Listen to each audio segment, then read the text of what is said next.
Mike, turn your games down.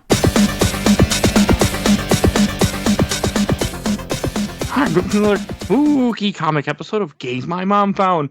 I am Mike Humphrey, and who's had women kidnapped in their basement with me? That would be the one, the only, the muse to the stars, Kenneth Sanity. That just feels like the right way to start this fucked up episode. I was like, how should I start this? So, I mean, this isn't really that spooky, but because it is Spooktober, and because I make my own rules, we're putting this is going to be part of Spooktober, because I just said, fuck it. Wanted to throw it out there. We are covering The Sandman, A Dream Country. DC Comics came out in 1990. It's essentially volume 3. We did cover the first 2 volumes of, so if you want to go look in our catalog, they're in there somewhere, in our giant catalog. So, and this is a volume this is essentially kind of like little short stories, I'm assuming, before you get into the next big set, which is Season of Mist, which I've never read any of this. Is all my first time reading all these.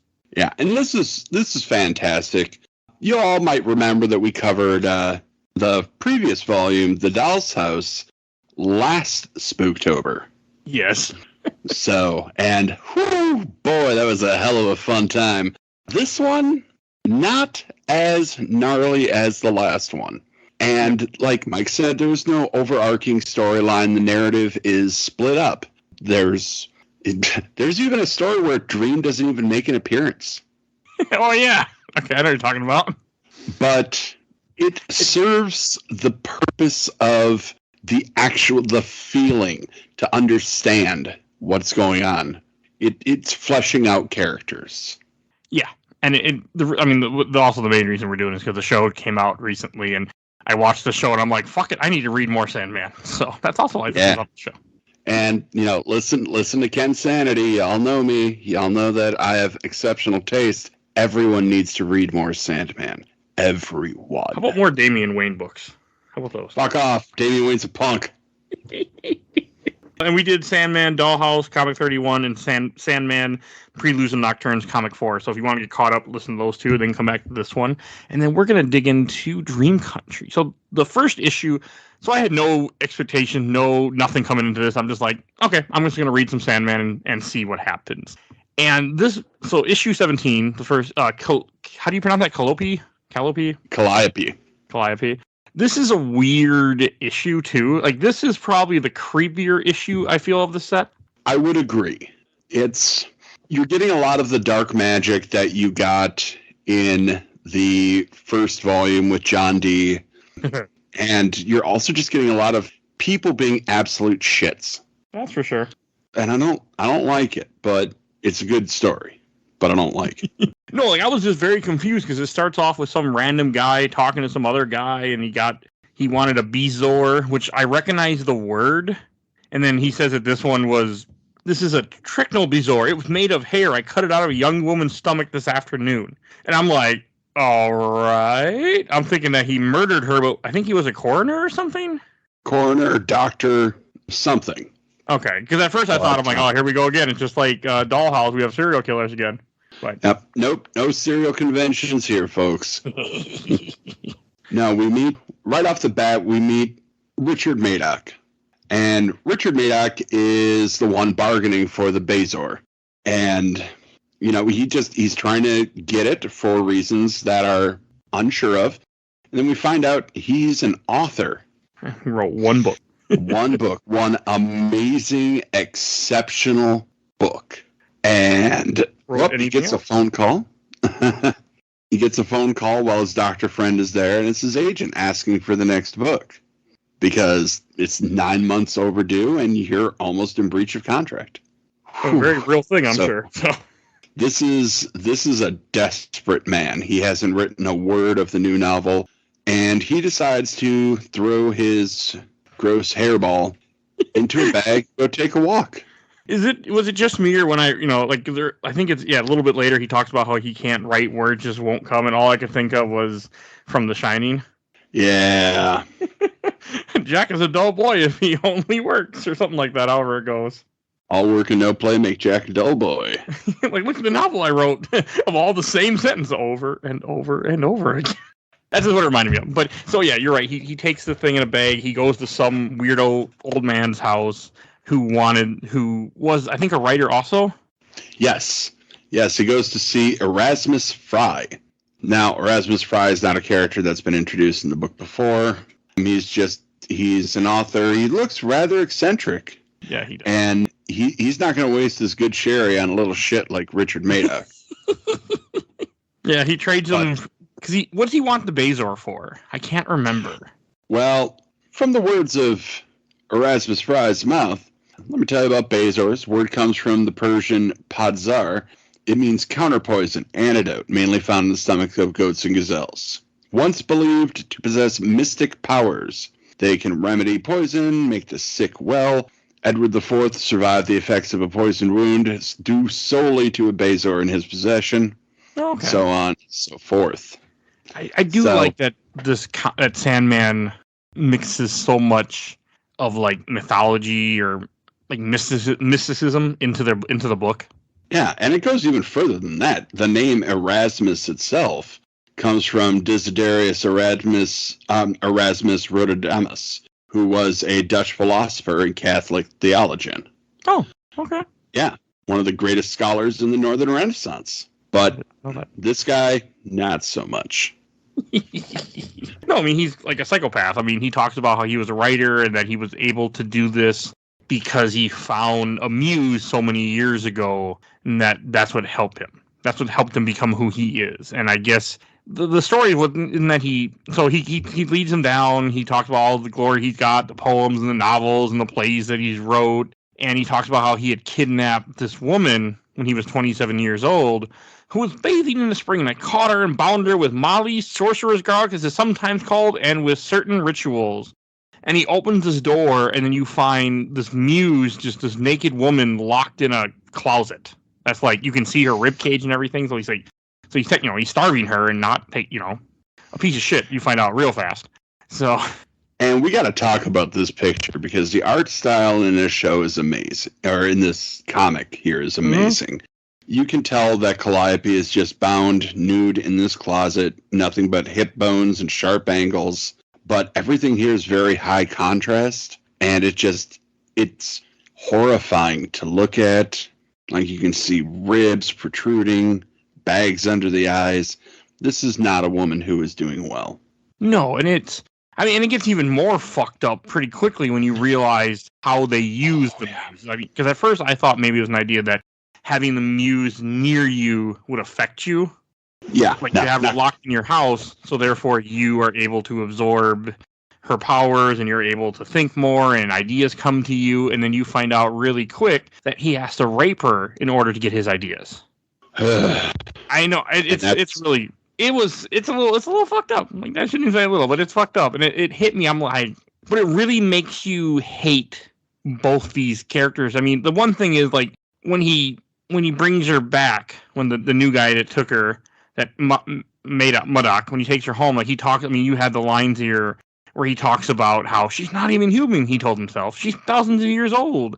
You know, where he's trying to justify, the terrible crime he's committing. Yeah, and it's just. I don't like it, but This is a shining example of the things that evil men do to keep themselves in beer and Skittles. Okay. And the first line you have it, he says after he rapes her, he says, it occurred to him momentarily that the old man might have cheated him, given him a real girl, that he, Rick Madoc, might possibly have done something wrong, even criminal. You did something wrong, criminal already, buddy. You kidnapped a person and raped them. Like, you're already a criminal. You're already a piece of shit, buddy. But unfortunately, second he sits down in the study, the words just start pouring out. He writes for 3 hours, and he has started the second novel. And Calliope is not pleased about this, and she prays. She prays to... Is this the three fates? Yeah, essentially. Because they're in the first arc, too, I think. Yeah, the maiden, the mother, and the crone. Yeah. They show up in Doll's House. Yep. They show up in Preludes and Nocturnes. Like, they're everywhere. It's a pretty... And they can't help her. They're like, we can't do anything for you. Like, we feel sorry for you, but we can't help you. And it's important to mention that Calliope has been around for a minute. She was Homer's muse. Homer, he of the Iliad and the Odyssey, Homer. So she's been around for a while. So she is beseeching the maiden, the mother, and the crone to help her, to get her out. And they can't do anything. They talk about the gods that have died, and aspects of other gods have been lost forever. But the crone says only the endless will never die, and that's when they get an idea. And the person that because she says, bring someone to help me, anyone. She says even Oniros. Is that Sandman then, or Morpheus as we know him? Okay. So then the next panel it shows, I have questions for you about this panel, where it shows that she's in a pool taking a swim, and this guy brings her a rose and has some kind of scroll that he then burns that makes her his. Doesn't his smile look like the Joker smile? It does, and the way that his hair is falling, the particular suit, yes, Erasmus does look rather Joker-esque here. Which fits. I mean, you have a terrible person that you're showing. What better way to show a terrible person than to draw him like the Joker? Exactly. I mean, it's DC, so hey. Yeah. I mean, technically, it could be canon. I mean, I could see it. Except Joker would just murder her, I feel. Yeah, I don't know. All right, and then you have a scene where MODOK's like, "Oh, I just finished my novel," and she even asks you, "Okay, will you let me go now?" And he's like, "You're in my position until I tell you that you're free. Don't forget it. You're my personal muse, sweetheart." And then it's just so he just becomes such. And then it shows the years progress, where he keeps writing books and he's famous, and it just shows how all these people think he's so great and everything because of his talent, and he's working on movies, and it's very interesting how you just see these different one panels each of the different years or different months of years as he's doing different things in his life. Yeah, and he is very quickly climbing the ranks. In less than 2 years, he is making a movie based on his book. He is directing the movie from his book.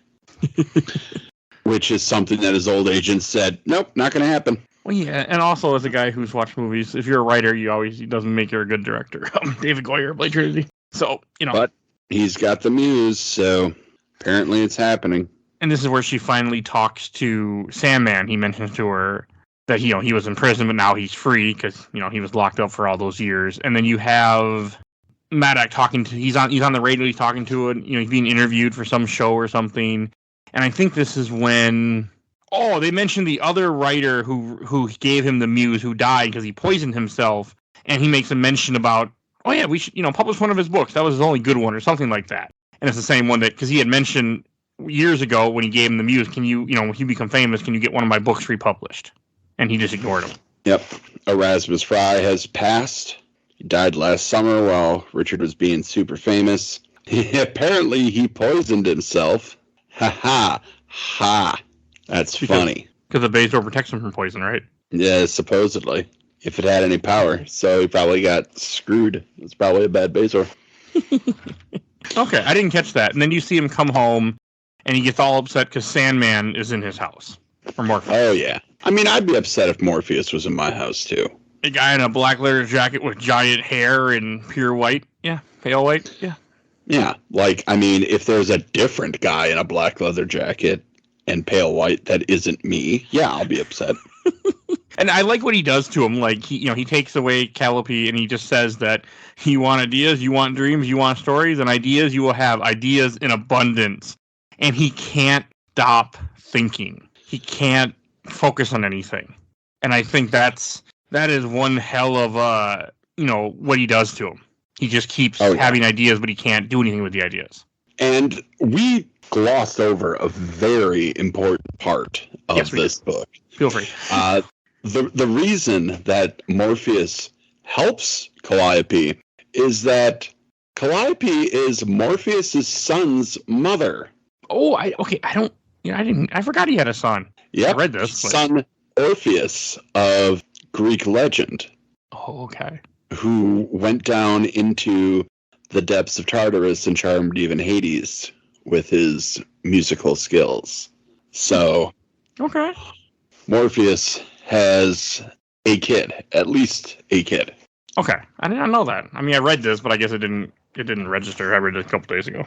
Okay, that's cool. And, that makes sense then why he, pretty much doesn't murder him, but he puts him in a situation where he's, almost worse than death.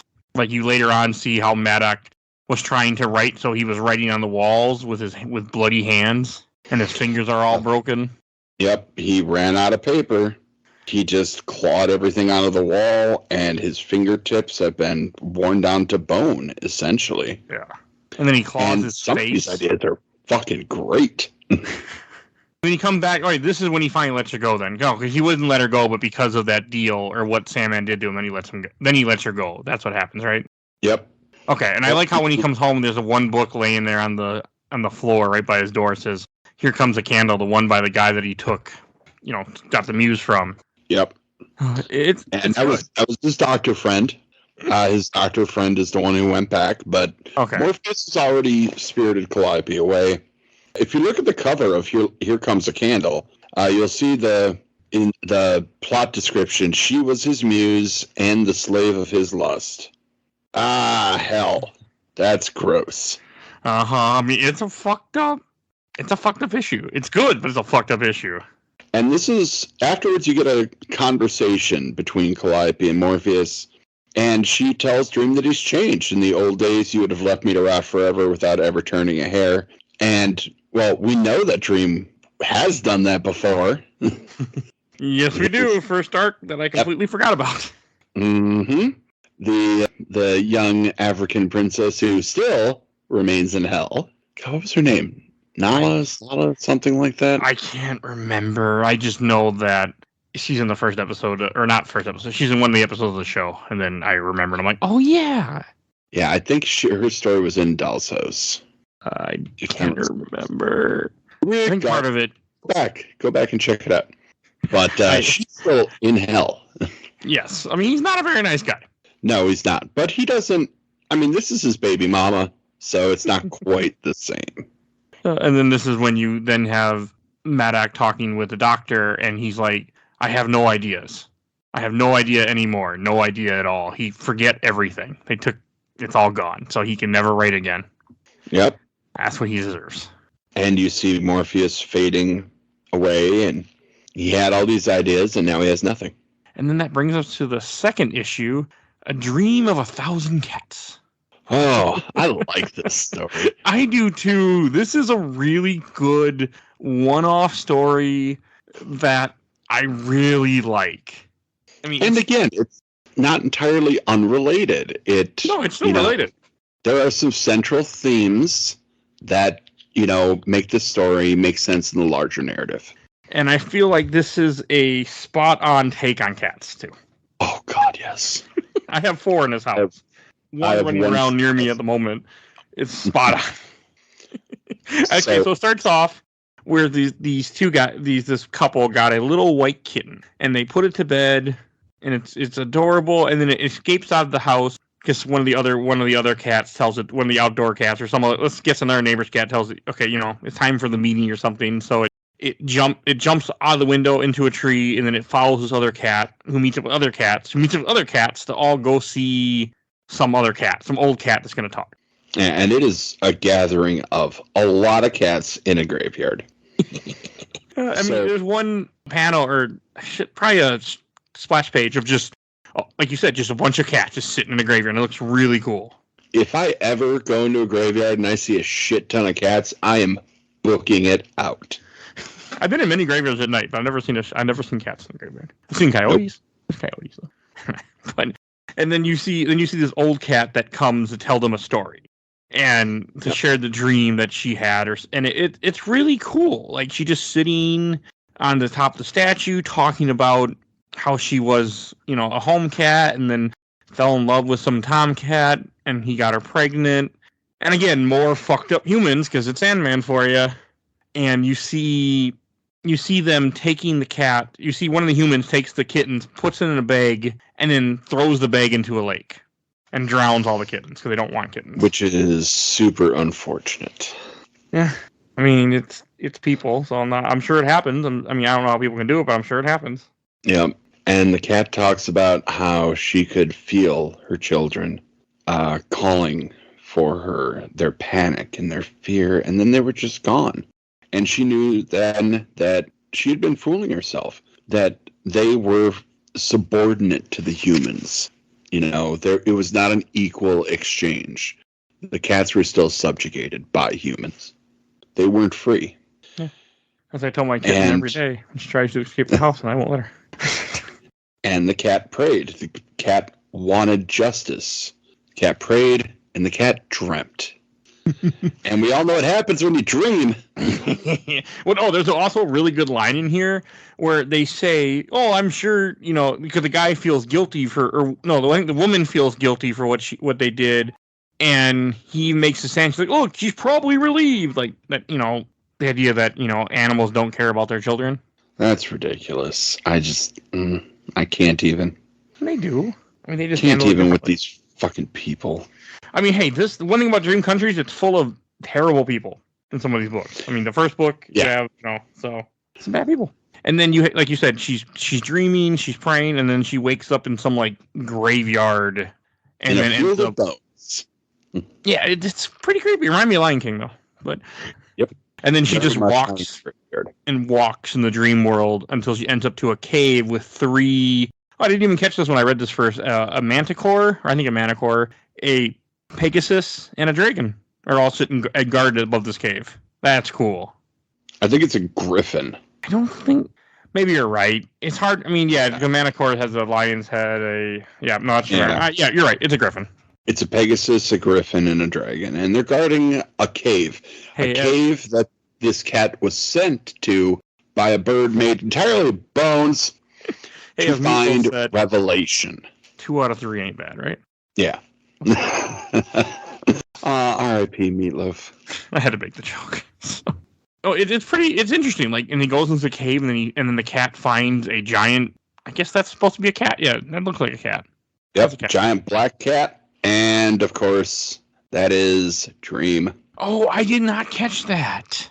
Yep, it's got the same style of dialogue. The hair, the eyes. Yep, and the dialogue bubbles. Same drippy black dye. Oh, yep. Okay, you are 100% right. I did not. Okay, that made this a lot cooler.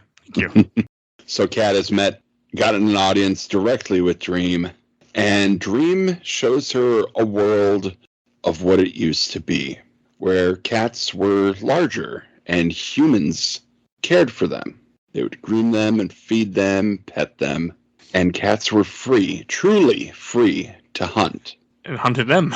Yeah, you see a whole lot. I could completely see that. I mean, my cats love me and I love my cats, but I can completely see that, like, that's an animal that'd be like the table's turned, like, all right. Ding. But of course, all good things must end. There was a human man, who had a dream, an inspiration, and he said that dreams shape the world. Dream of a world where we'll no longer be hunted and killed by cats. So they dreamt, the humans dreamt, and some believed and they dreamed, and for a while nothing happened. And then the next day things changed. Humans were large again, cats were small, humans are the dominant species, and the cat is very concerned by this, and then asks Dream, what do I do? And Dream tells her, they dreamed the world so that it was always the way it is now. There never was a world of high cat ladies and cat lords. They changed the universe from the beginning of all things until the end of time. Which is, woof. It's really cool. Yeah. Also, you made it a lot cooler now that I realize it's Dream that was talking to this cat, which I thought was really cool. And I like it how the kitten then talks about how the cat had traveled across the world, been on boats, been in other cities, telling all the cats to dream, to help, to make it happen. And I like how so the little kitten leaves when, the meeting's all over. And one of the older cats says, she was amusing. I'll say that for her. No, it felt right. It felt like a truth anyway. Do you think it will happen? And then I like how the cat says, no, it will never happen. Because, little one, I would like to see anyone, prophet, king, or god, persuade 1,000 cats to do anything at the same time. And that is such a true statement. Yeah. Oh, yeah. I mean, I love cats, but you can't make them do anything you want. They do their own thing. Like right now, my kitten is climbing on top of a bookshelf she's not supposed to be on, but I given up that fight a long time ago. So then we wake the next morning with the cute little white cat and her people. They're eating breakfast, and the cat is asleep. And they look over at their kitten, and, oh, I think the kitty's dreaming. And the husband dreaming. I wonder what cats have to dream about. The way it's twitching about, I think maybe it's hunting some small animal, I suppose. Yeah, it's really cute. I love thinking about the fact that it's hunting a human. Oh, yeah. I love that. It's just so great. It's such a good little thing where it doesn't say it, but because I thought it said mouse in this book, and then when I'm rereading it now and it says some small animal, like you're like, it's humans. Mm-hmm. And I think this story really speaks well to one of the central things about the Sandman mythos is sometimes a dream is all it takes to shape reality. Yeah. And, for thousands of other cats, they don't all have this dream, but this one cat does. This one cat is dreaming of a world where it is powerful, it is free, and in a sense, that makes that cat freer than every other cat. It's just really cool. I mean, I'm also a cat lover, so reading about killer cats I thought was very interesting. It's a great story. I really love it. And that's what's so, people have always talked about Sandman, and some of the podcasts I listen to, like Comic Conspiracy, for example, is a podcast I listen to constantly. He always goes on and on about Sandman from time to time. He is right now because the show's out. And, he had talked about, which I didn't really ever understand, this comment. He's like, one of the great things about Sandman is all, the one-off stories that you have throughout the series. And I'm like, I don't know what he's talking about. And now I'm starting to understand because I've actually read it for the first damn time. So, and this is one of those. This is one of those stories that just really works. Oh, it really does. And, these are the one-off stories I think are sometimes better than the main narrative because you really get an idea of, Dream not only interacting with the Endless or the certain people that he has chosen to interact with, but you just get Dream interacting with random, people or animals, personalities, really.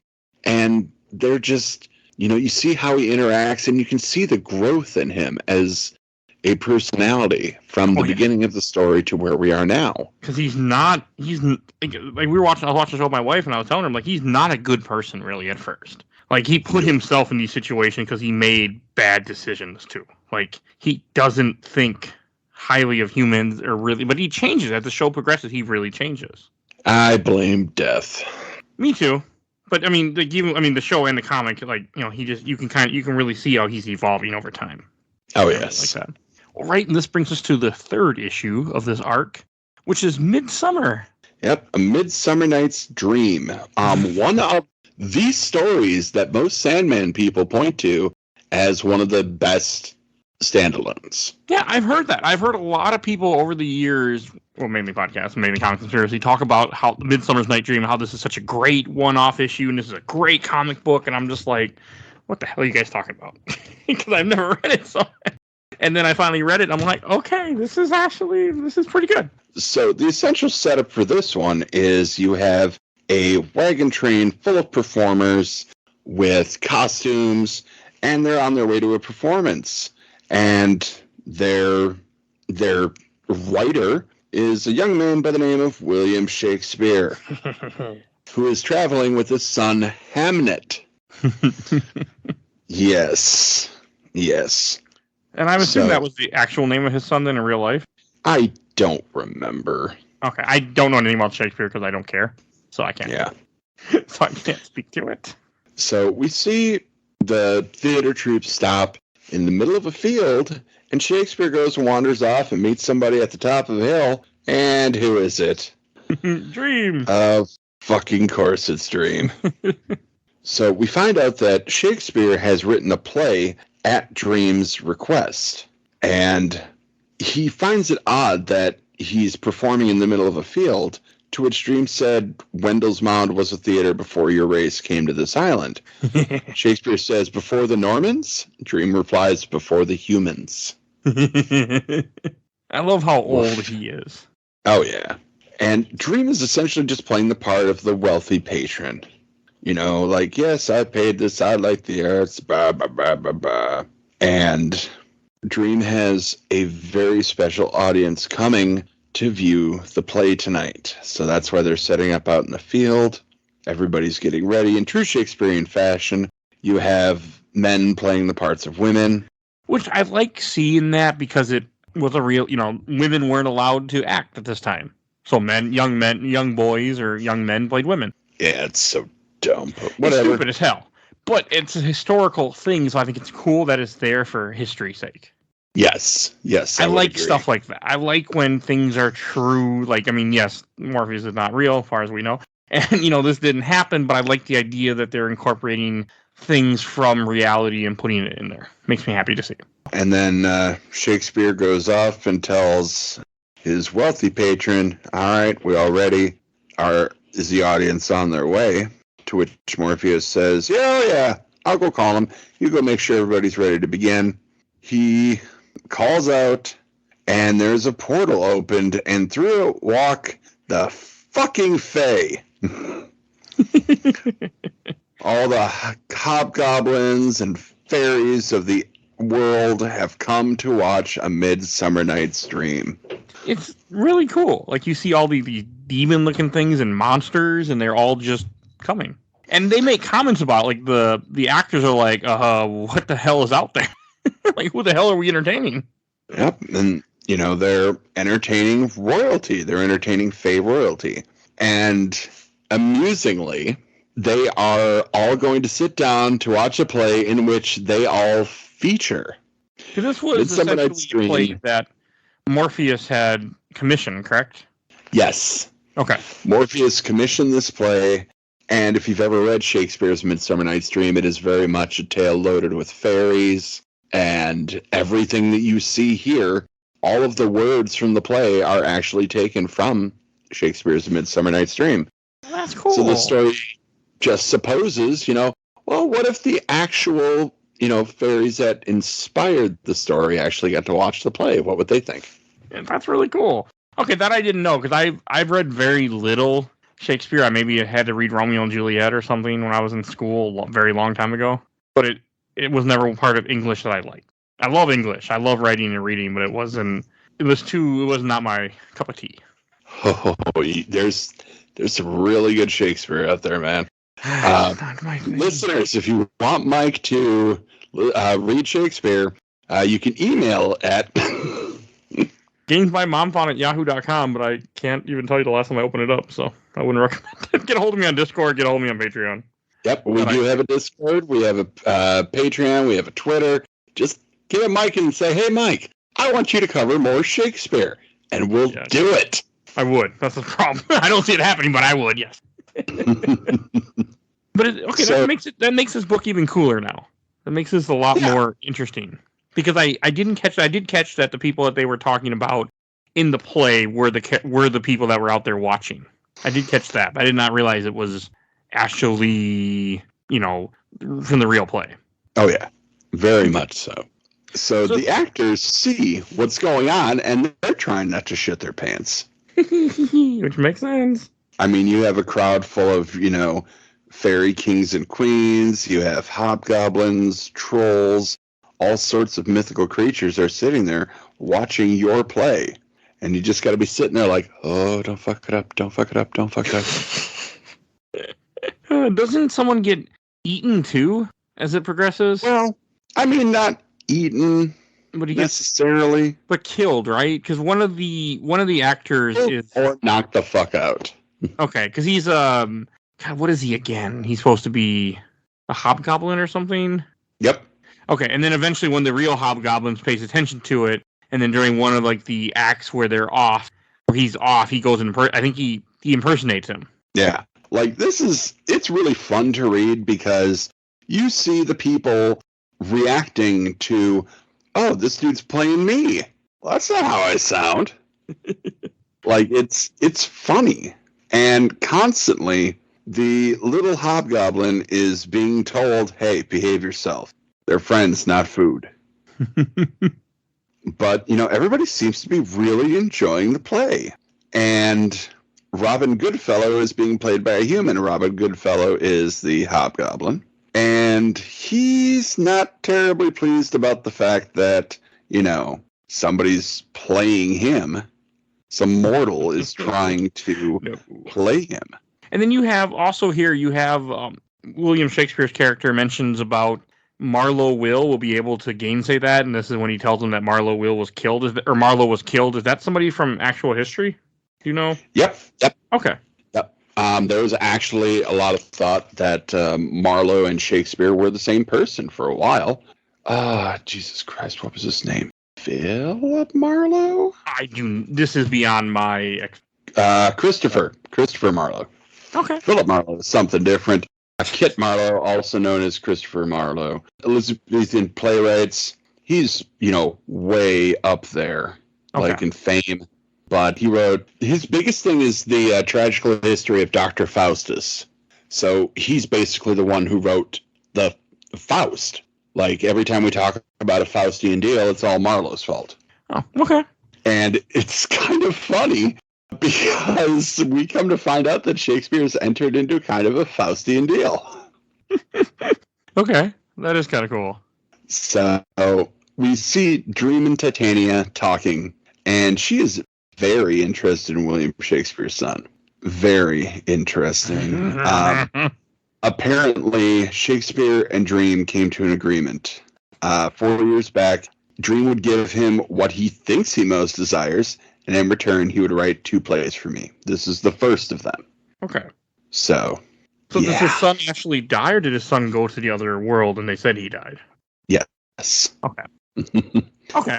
And is this referenced again later in the series? Gosh, I don't remember. I'm pretty sure this is just a one-off, but it's been a while since I've gone through. I've been trying to not read ahead because I know we cover these. I'll give us a reason to cover these faster because I think I just want to knock out all 10 volumes. So, and as the play continues, there's a backstage time where one of the actors is saying, "You must be proud of your father, Hamnet," and Hamnet starts talking about how he's really distant. He's not really there. He's just making stories out of things.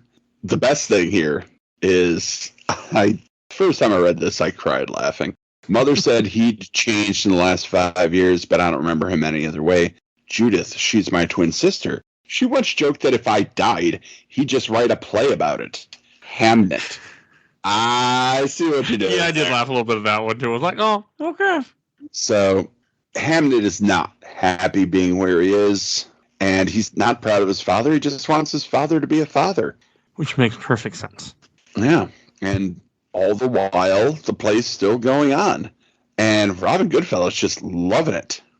And he says a line, "It is magnificent and it is true. It never happened, yet it is still true." What magic art is this thing? And that's a really cool line. It never happened, but it's still true. And it's when you get down to the nature of something so good that even though it doesn't happen, it feels like it should have, Yeah, and at the end of this, Robin Goodfellow, he's the one that stays behind then, right? Yeah. It looks like he doesn't leave with the rest of them. So, yeah, we'll cover that. Oh, okay. So we get to the interval. There's a little intermission so everybody can, freshen up or stretch their legs, use the bathroom. It's a play. Yep, it's a play. And this is where King Oberon decides to go and talk to Shakespeare. And he's like, I feel like I should be mad about this, but I'm not.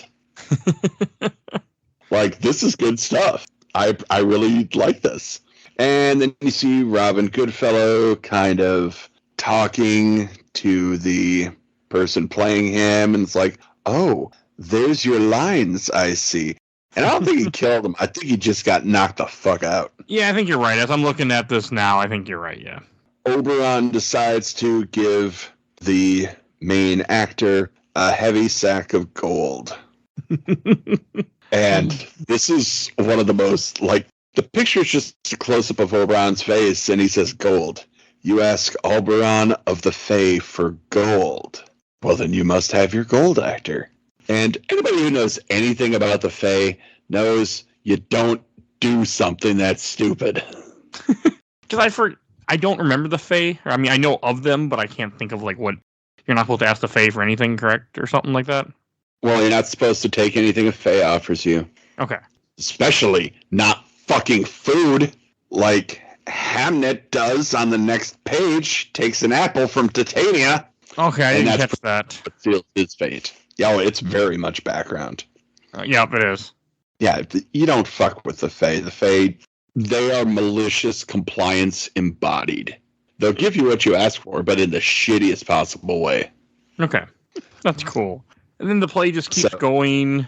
I don't even know what the hell was happening exactly, but you have the second act where some guy wearing a horse's head for some reason. Yep, and it all makes sense. I know it sounds stupid, but it makes sense if you read the play. And the best part is this is where you have Robin Goodfellow playing himself in the play. Yeah, I did like that. Like, it's great. He's just having a ball playing himself. And you also find out that Oberon and Titania are not coming back to Earth. Things have changed, and they don't feel welcome anymore. But Dream is very much welcomed in the realm of the Fae. Okay. And we see Shakespeare kind of muttering to himself, like, oh, Dick Cowley's acted real well tonight. I've never seen him feign a finer puck. He seems almost 2/3 hobgoblin. Man. And he's essentially ignoring Hamnet. And Hamnet's like, man, there was this pretty lady, and she said nice things to me, and she gave me an apple. And basically it's laid out. Hamnet is just gone. Okay, he disappears with them in this? No, he dies later. But... Okay, because then, they mentioned that he died at... Oh, I see. Okay, so then you have the thing where you have Goodfellow doesn't... They all go back in the portal, Goodfellow stays, and then you have them waking up the next morning, and they find out that the bag he took was nothing but flowers. Yep, and that's why you don't fuck with the Fae. But there's a wonderful bit here about Dream. Dream knows what's going on. He knows that Hamlet's not going to be here long. And he wonders if he's done right, because Willow's a willing vehicle for the great stories, and his words will echo down through time. That's what he wanted, but he doesn't understand the price. Mortals never do. They only see the prize, but the price of getting what you want is getting what you once wanted. And Dream didn't tell him. Like, he didn't really explain it to him, and he's having a crisis of guilt here. And he asked Titania if he did right, and Titania's just like, oh, yes, it's a wonderful play. Very nice. Like, she wasn't even listening. And then you have the last thing where they're leaving. Like I said, where he has the flowers, it looks like Shakespeare did have the gold, though. Or no, they didn't get any gold. They said, no, for we were paid full well. Which other troupe has played to such an audience? That's what it was. Okay. Exactly. The honor of playing for the creatures that tales are made from. I mean, that's exceptional. And then you have him leave. Then you have like this little block of text that says Hamnet Shakespeare died in 1596, age 11. Robin Goodfellow's present whereabouts are unknown. So, yep, still a hobgoblin hanging about. Which I'm assuming might be referenced later in this series. But we'll find out. I have no fucking idea. But that's the story. And it is a great story. It's absolutely beloved. And you start to see here, even back in the 1500s, that Dream's stoic facade is starting to crack. Like, he's not the person that he used to be. And you can see it even back then with the guilt that he feels about his deal with Shakespeare. Yeah, I 100% agree with that. Very good. And then you bring to the last... This is my favorite issue of this little book that we read.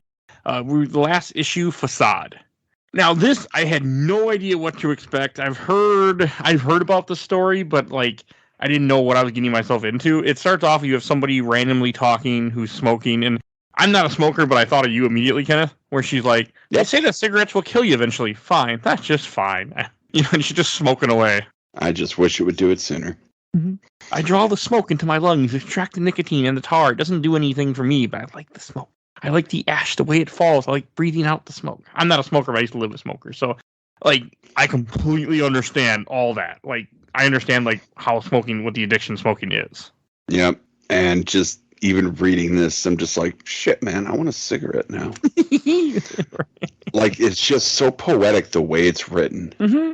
And I also didn't like understand this because like the last thing she says is I smoke a cigarette and pretend I'm normal and wish I was dead. And then it shows her calling somebody, and they do a good job of not really letting you see the character that you're reading about. Like you barely see her face, you barely see any of her skin, but you see mass all over the room on the walls and stuff, just white mass. Mm-hmm. Which is creepy as hell. And she's calling about a check. Yeah, she's waiting for money.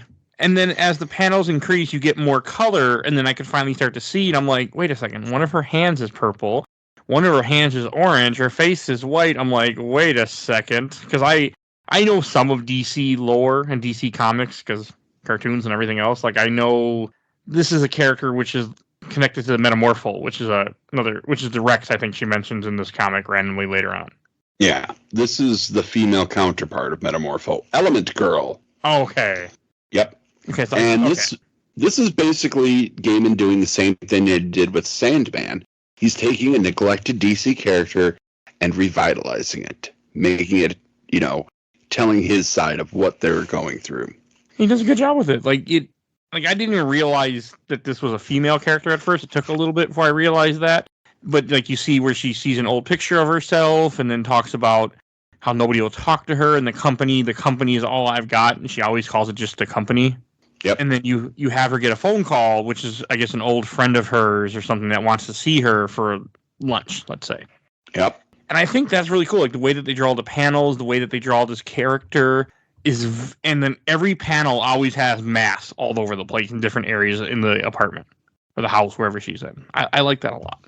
And I didn't really understand what was going on. Like it like has like a flashback thing where she's dreaming. Where I think she's dreaming where she's in a pyramid.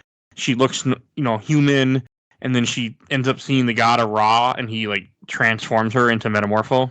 Yes, and that's essentially how Element Girl and Metamorpho got their powers. Was Ra? Yeah. Okay. It was, Ra. I mean, it's not quite Moon Knight. But, that's basically their interaction with the god Ra is what caused this to happen. And very much like the Red Skull, what was going to happen ain't exactly what ended up happening. Okay. Like, there's been a price to pay. She's not herself anymore. Her face has been changed forever. And, yes, she has these, crazy powers, but at what cost? Yeah. I mean, you have a few panels later on where you see how she can change her face and she looks like how she used to look and she changes her hair or something too. Mm-hmm. It's really cool, like the way they describe it. And then she covers up everything, puts on gloves. So the only thing that you see is her face and her hair because everything else is changed in the Metamorpho. And the way she does it is, she turns her hair into very finely spun metal.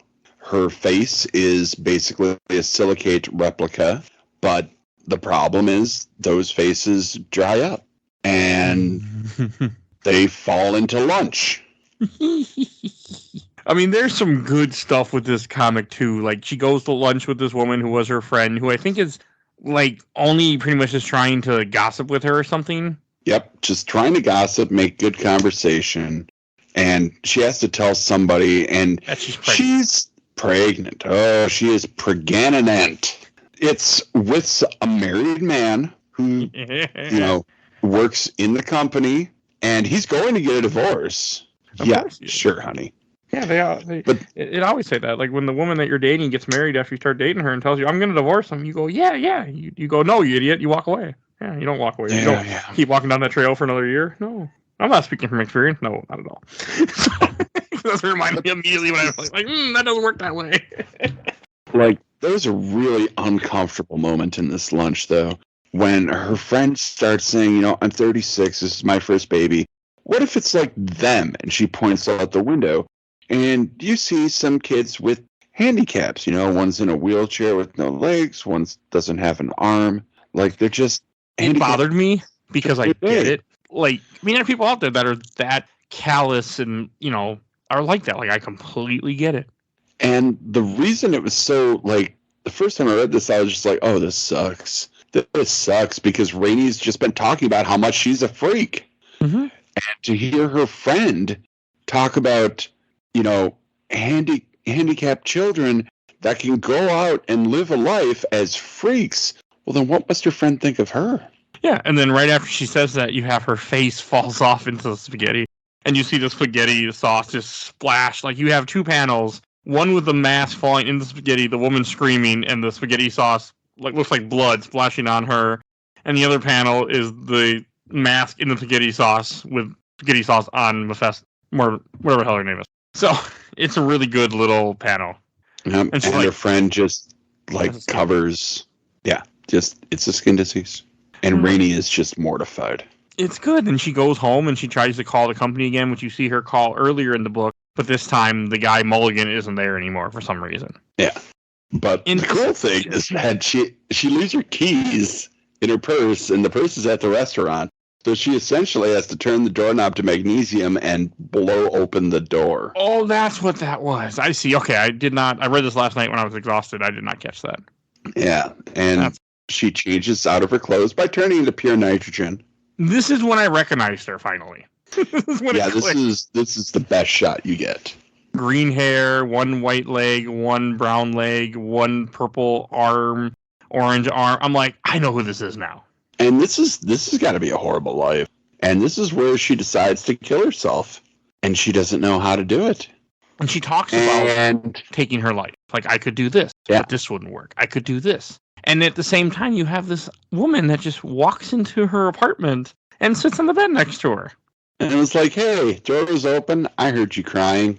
Thought you might need somebody to talk to. Oh, yeah, that's right. It's Death, baby. I really like Death in this a lot. I love Death in everything Death has been in. Like, she's really good in the show, too. So. Oh, my God, so good in this show. Like, so cheerful and just matter-of-fact about things. Mm-hmm. But this is where Rainey starts talking about, it's not an ashtray. These masks are on my faces. They just dry up and fall off, but she can't throw them away because she feels like they're a part of her. But this is when she talks about how to kill herself, and then this is when Death tells her how she could, or that something about Ra, and then if she looks at Ra, she could. That's how people like her have died before. Yeah, I mean, there was one Roman centurion who went into a volcano. He was only 2,000 years old when he died. I like how they put only in there, though, because to her, that's nothing. So as you have this issue read, and as they have their conversation, and Death talks about some things that I really like, how she says, like, no, I didn't come for you, Rainey. There was a woman upstairs changing the light bulb in her kid's room. The step ladder slipped. Like I said, I was passing, and I heard you crying, and the door was open. Like, I really like this. And, like, another line, listen, as we were talking, I'm there for old and young, innocent and guilty, those who die together and those who die alone. I'm in cars and boats and planes and hospitals and forests and abattoirs.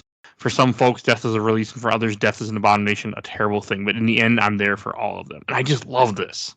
It's so good because you get Death's basic treatise, and you also get one of the biggest, most famous lines from this entire comic book series when Death is saying, when the first living thing existed, I was there waiting.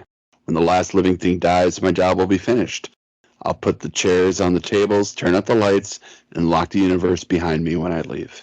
It's so good. And it's also in the show. A different part than this, but it's in the show, too. So I was glad to see that it was, when I read it, I was like, ah! Unfortunately, I watched the show first, and I read the line. I was like, oh, okay. But it's really good. And Rainey just wants nothing more than Death's help to die. And she says, so that's what I have to look forward to? Another 2,000 years of being a freak, 2,000 years of hell? Death says, well, you make your own hell, Rainey. It's quiet for a panel. Okay, fine. I'll help. She looks at her, she talks to Ra, which is the sun god, the sun, and then she she turns him like ash, I guess. There is a school of thought on this, because this is my one brush with greatness that I've had. I actually read this first, we read this in a class that I covered in college. It was a class called Epic and Mythology, and we covered the first 3 volumes of Sandman. And I was very happy that I took this class, because in class I spoke up and I was like, man, that sure does kind of look like salt, doesn't it? And everybody was like, so who cares? And I was like, but don't you get the symbolism? Because, Sodom and Gomorrah were burned by things coming from the sky, the sun falling, and Lot's wife looked back, and Lot's wife was turned into a pillar of salt. So it's kind of biblical here. And everybody's like, well, I don't know. And I was like, you know what? I'm just going to fucking ask Neil Gaiman then. And I tweeted him, and I was like, hey, man, does rain turn into salt? And he was like, I don't know. I always thought it was dust, but, the coloration, yeah, that could be salt. That's cool. So, like, the one time he's actually responded to me, he was just to clear that up. He does respond on Twitter to people. I've seen that. So. Yep. But he responded to me. Ha That is cool. Okay, and then that's pretty much the end. And then she gets a phone call, Metamorpho does this time, and it's Mulligan calling her back. And then I like how she's like, oh, she's gone away, I'm afraid. And she's like, no, Mr. Mulligan, I really can't get a message to her. I'm sorry. Who am I? Just a friend sometimes, maybe. Sorry, I couldn't help any. Be seeing you. And I just love that. Like, oh, it's coming for him at some point. Mm-hmm. And that's the end of the story and the end of this volume. I was really surprised. I'm so, I had no anticipation, nothing, no thoughts. Like, I wasn't really, we read Dollhouse a year ago. This surprised me, how much I liked it. So, I just want to put that out there. And we should go to Shelf Stacker Box. And I'll go first. I'm already talking. This is going on the shelf. I really liked this story. I was surprised how different it was. I really enjoyed it. And I can't wait to read more. So, there's a good chance that Season of Mist will be coming sooner than later. Sooner than a year. I want to say that. Let's make that happen. I'm going to. I think hell, me and you could easily just get some people together, knock out all 10, and be done with it, and then just release it as I feel like it. Yep. So I'd be down. It's probably going to happen, because this was really damn good, and I need more in my life. So, all right, going on the shelf. What about you, Ken? Oh, it's absolutely on the shelf. I mean, I wasn't on that first episode where you covered the first volume, but that would have been on the shelf for me. It was before. I was on for Doll's House. I put that on the shelf. This one's going on the shelf. I really, really like the Sandman. I like the world. I like the symbolism, the messages, the ties to his history, and, all sorts of other disciplines, the arts, science. This is an all-encompassing series. Like, it touches everything. And most importantly, it touches your heart. Aw. So yes, really absolutely on the shelf for me. It was really good. I was surprised to find out that I really like an anthology type book, because that's not normally my thing. So I was impressed. Okay. And I think that's all right. And if you enjoyed this episode, as I said, go check out the other 2 Sandman episodes. I did not want to look them up. I'm not. But yeah, we did Sandman, Preludes and Nocturnes, and Dollhouse. Go check those out. They're in the comic section of our show. If you can't find what episode you're looking for, you probably will have to go to Podbean or Podcast Addict or one of the other podcasters that pulls everything, because Spotify, iTunes doesn't appreciate when you publish as much as I do. It just doesn't like it. It's like, what are you doing? What are you doing? Not just Google Podcasts. Google Podcasts only has the 100. Yeah. The last 100 episodes. Spotify is the same. So is iTunes. So are all of them. Like iTunes, stuff like that. So that's why I always try to tell people, you can find our whole because we have a whole fucking huge ass catalog. So go check that out. And if you enjoyed this episode, please follow us on Facebook, Instagram, Twitter, and on YouTube. Audio only, but we're on YouTube. Also, if you want to support the show, we do have a Patreon. You can, little as a dollar, you can vote in our Patreon polls. Each month we have different polls. I do not know what the poll will be when this goes up in October, so I can't tell you. But there will be a poll. So little as a dollar, you can go vote in the poll. Also, we have a Discord. You can join our Discord, talk with us, chat with us. You'll see a link in the show notes. And I want to give a shout out to my awesome intro and outro courtesy of Helena at Hell Has Fury. You can follow her on TikTok. She made our music. And also want to give a shout out to my awesome buddy Bill Tucker, did the MCU with me. He started his own podcast, The Gamer Looks at 40. He's on the show still quite often. Go check out his podcast, A Gamer Looks at 40, where he interviews people. And I think that's everything I need to say. So we will see you guys all next time. Bye, everybody. So long, everyone. See you in your dreams.